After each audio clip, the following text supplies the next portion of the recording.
Olá pessoal, aqui é o Velgas. Hoje, dia 2 de outubro de 2025. Em Kupiansk, fracasso para os russos. Entre 13 mil a 14 mil russos massacrados na campanha que eles têm feito há muitos meses contra essa cidade que fica na província de Kharkiv. Quero convidá-los. Inscrevam-se no canal, deem um like, compartilhem com suas redes sociais e façam os seus comentários. Não esqueçam de uma coisa, que vocês sempre veem a verdade. Fake news aqui são proibidas. Aqui somente a verdade. Esse é o canal que transmite apenas a verdade. Conto com vocês, inscrevam-se. Você que não é inscrito, dê o like, que todos deem um like e também compartilhem. Assim fortalecerão mais o canal, que cada vez tem a motivação de trazer para vocês qualidade de notícias e de acontecimentos. Muito obrigado. A campanha na região de Kupiansk, na província de Kharkiv, ela já dura 22 meses, ou seja, quase 2 anos. E ali a Rússia tem tido um grande desastre. E a ofensiva russa contra Kupiansk se transformou num dos maiores desastres da guerra. Uma campanha exaustiva que devora brigadas russas inteiras, mas não produz ganho significativo nenhum. Na realidade, essas baixas, né, de devorar as brigadas inteiras, é justamente por causa da tática da Rússia, né, que é isso em todo o teatro de operações, não é só ali. Ela está perdendo muita gente por causa da tática de moedor de carne, onde mandam as buchas de canhão avançar em linha e serem mortos durante o avanço. Esse é o grande erro, na realidade, estratégico da Rússia. E vai continuar assim enquanto eles usarem essa tática. E quero aqui aproveitar e fazer um comentário de um oficial, de um general de Estado-Maior da Rússia, que estava dando uma palestra 6 meses atrás, e nessa palestra tinha ouvintes militares também do Ocidente, militares oficiais superiores. Aí ele disse: mas como que vocês esperam ganhar a guerra da Ucrânia? Uma das pessoas fez a pergunta para ele. Nós jogamos corpos em cima do inimigo e passaremos. Essa é a tática deles, isso é o que um oficial, um general de Estado-Maior pensa. Então, e eles na realidade estão perdendo, porque isso é em todo o teatro de operações. Mas vou me ater aqui ao caso específico de Kupiansk, que vocês vão achar muito interessante. E esses esforços são infrutíferos, porém são muito sangrentos. E eles têm acontecido sob o comando de um general, isso é importante, prestem atenção, que começou até a levantar suspeitas terríveis nas fileiras russas. Embora que eu acho que essas suspeitas, vocês já vão entender, não tem nada a ver, porque isso está acontecendo em todo o teatro de operações. A Rússia não está avançando, já desde o ano passado. Ela avançou com um avanço, com ataque, a invasão praticamente surpresa. O exército ucraniano não estava preparado, só que depois, em 2022 mesmo, a Ucrânia correu com eles da maioria dos locais, inclusive em Kupiansk, que eles já estiveram em Kupiansk. E aí, eles entraram em fevereiro, março, e em setembro, outubro, a Ucrânia correu com eles daquela região ali. Eles estavam até a grande parte de Kharkiv, e a Ucrânia expulsou eles dali. E desde que eles foram repelidos após a contra-ofensiva ucraniana, no final de 2022, o exército russo se lançou também contra as defesas ucranianas em vários eixos. E um deles era ali perto de Kupiansk. Mas cada um deles se tornou um cemitério para as tropas russas. Perto de Synkivka, né? Synkivka. Colunas blindadas tentaram romper a barreira, mas os contra-ataques ucranianos e o fogo de artilharia forçaram a maioria deles a recuar. Cinturões florestais permanecem repletos de veículos russos destruídos e ainda de corpos que estão abandonados. Os russos simplesmente fugiram. Enquanto os ataques das forças especiais da Ucrânia mantém as tropas russas presas ou cercadas naquela região. Ao sul, perto de Pichane, a tentativa russa de dividir as forças ucranianas em duas se transformou em uma zona de matança através de um funil que a Ucrânia estabeleceu para eles, e eles não podiam se movimentar além daquele funil, por um lado um rio e outro lado Minas, né? E no local então intransponível, eles tentaram ampliar esse funil e não conseguiram.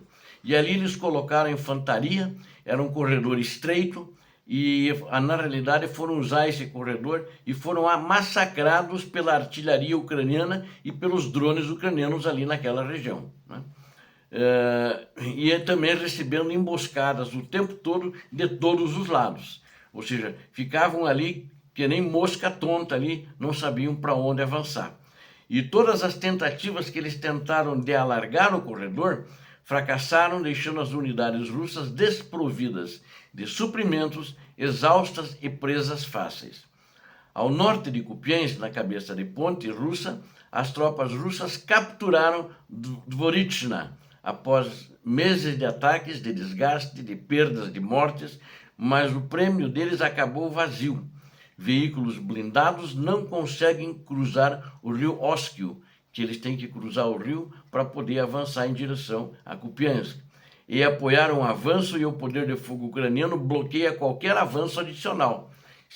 Às vezes que eles tentaram construir pontões, né, ou melhor, colocar pontões para a tropa passar, os blindados passarem, os pontões foram afundados, quer por drones, quer pela artilharia ucraniana, muito precisa, inclusive usando os foguetes HIMARS, os precisos foguetes americanos HIMARS.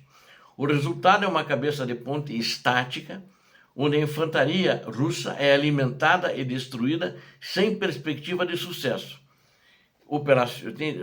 E apesar de alguns avanços para o sudoeste, com a maioria dos soldados russos sendo abatidos enquanto tentam se mover na direção da cidade. No total, a Rússia passou 22 meses, pelo menos. 2 exércitos de armas combinadas tentaram passar por ali, e mais de 13 mil soldados, eu diria entre 13 mil a 14 mil soldados, na direção de Kupiansk, que ficaram ali naquela região, nunca mais vão voltar para suas casas. Alguns porque nesse número estão os mutilados também, mas não sei como é que eles estão sendo tratados na Rússia.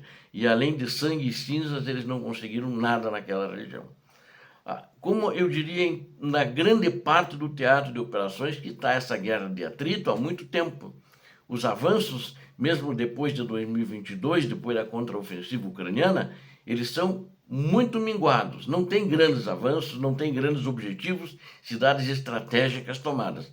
Só vocês verem o quanto nós falamos de Pokrovsk, quanta gente eles estão perdendo ali, quanto material perderam e nada, que é uma cidade pequena, que tinha antes da guerra 65 mil habitantes.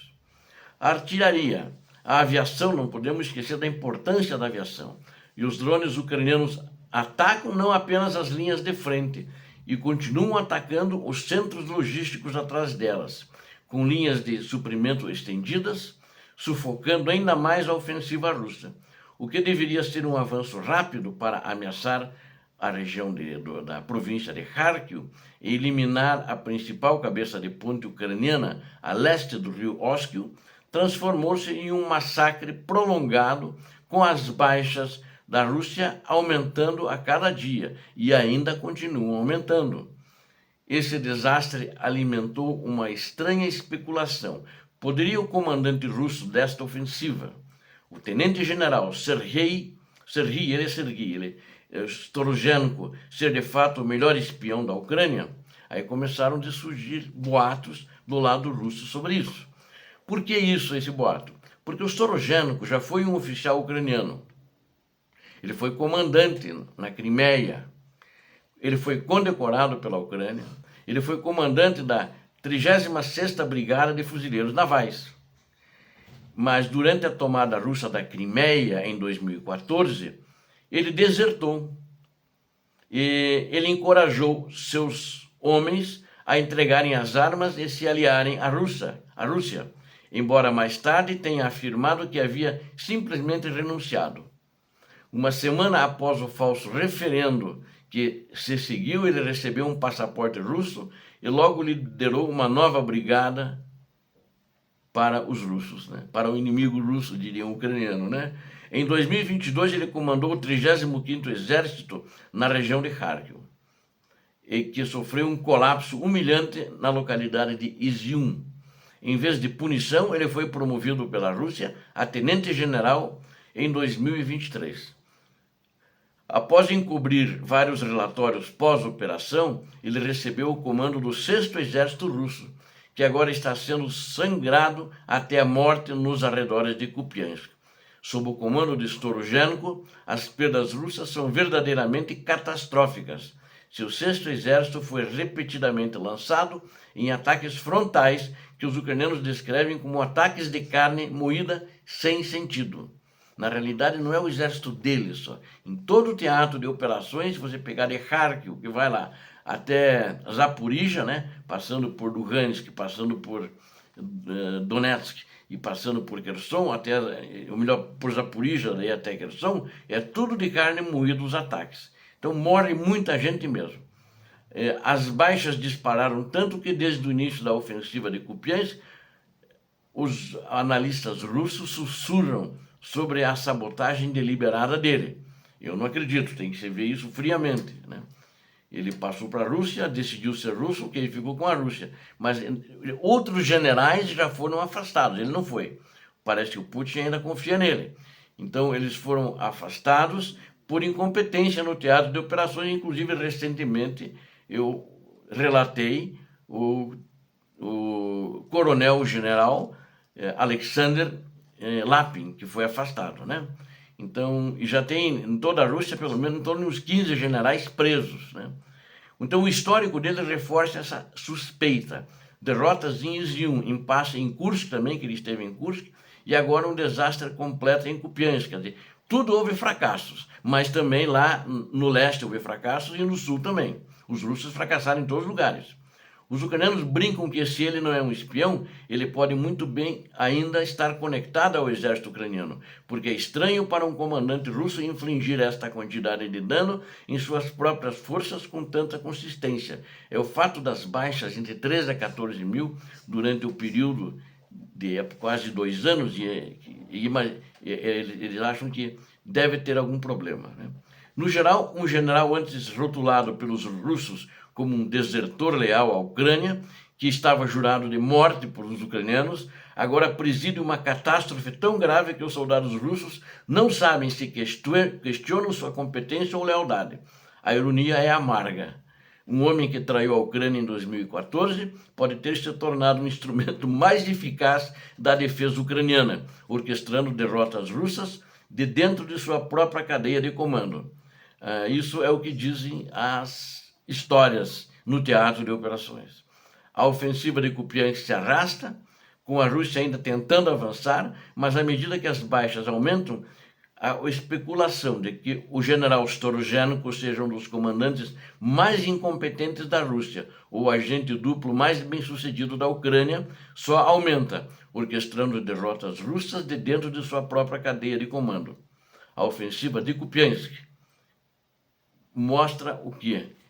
Mostra a incompetência do exército russo de uma maneira geral, porque essa incompetência está acontecendo em todo o teatro de operações. E não vão passar, e não vão entrar em Kupiansk. Ali eles não passarão, como em todo o resto da Ucrânia, onde está esse teatro de operações hoje. Tenho certeza disso até pela atuação do exército da Rússia. Muito obrigado a vocês que assistiram esse vídeo. Conto com vocês, inscrevam-se no canal. Aqui vocês viram a verdade. É importante se inscrever, é importante a todos darem um like e a compartilharem para o maior número possível de pessoas e assim fortalecerão mais o canal. Façam seus comentários sempre bem-vindos. Deus abençoe a todos vocês, Deus abençoe a Ucrânia, Deus abençoe o Brasil, paz e bem, paz para toda a humanidade.